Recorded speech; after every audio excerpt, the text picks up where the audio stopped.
Candid Sports. Welcome to First Energy Stadium, home of the Cleveland Browns.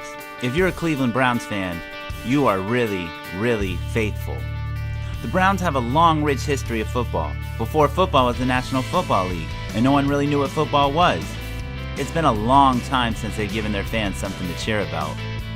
Do you remember the All-America Football Conference? Neither did your great-great-grandparents. But man, did the Cleveland Browns really run that. Then the Browns joined the National Football League, and they took that for two. 4 more championships after joining the National Football League, and that was basically the end of the Browns' success. Yes, they were winning championships before they were Super Bowls, and before anyone really cared. The Browns' proud history includes some of the greatest players in National Football League history. Okay, so far so good. Okay, kinda reaching on that one. Okay, really reaching on that one.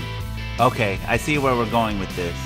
Oh, After the 1960s, things got a little rough for the Browns. Then the 80s came, and some success. They got to the AFC Championship game and lost a nail-biter to the Denver Broncos. Then the next year, they got to the AFC Title game again and lost another nail-biter to the Denver Broncos. And then, just for good measure, the Browns went to the AFC Title game again and lost to the Broncos again. Yeah, the Broncos.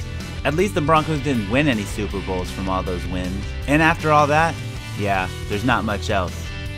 Then the team took a 3-year break to find themselves, meaning owner Art Modell took all the players and took them to Baltimore, but couldn't take the naming rights with them.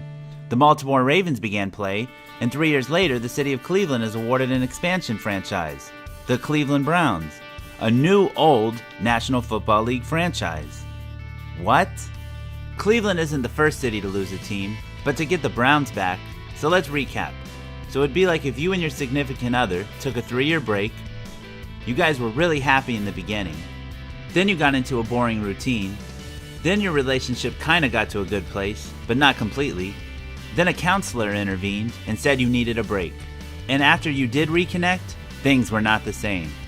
And it wasn't for the Browns either.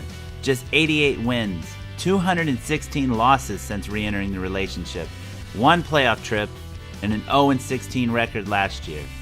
Meanwhile in Baltimore, 10 playoff trips, 4 division titles, and 2 Super Bowl wins. Man. But now the Browns are back in 2018 with, well, who knows, they were 0-16 last year. The team did draft Baker Mayfield, a 6'1" Heisman-winning trophy quarterback. Maybe that'll work out. I mean, the Browns have never tried anything like that before. So enjoy Cleveland, a city that is one epic LeBron James performance away from being the city with the longest championship drought. But the Pro Football and Rock and Roll Hall of Fame are right nearby.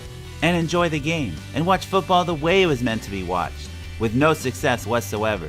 Does anything good usually happen in a dog pound?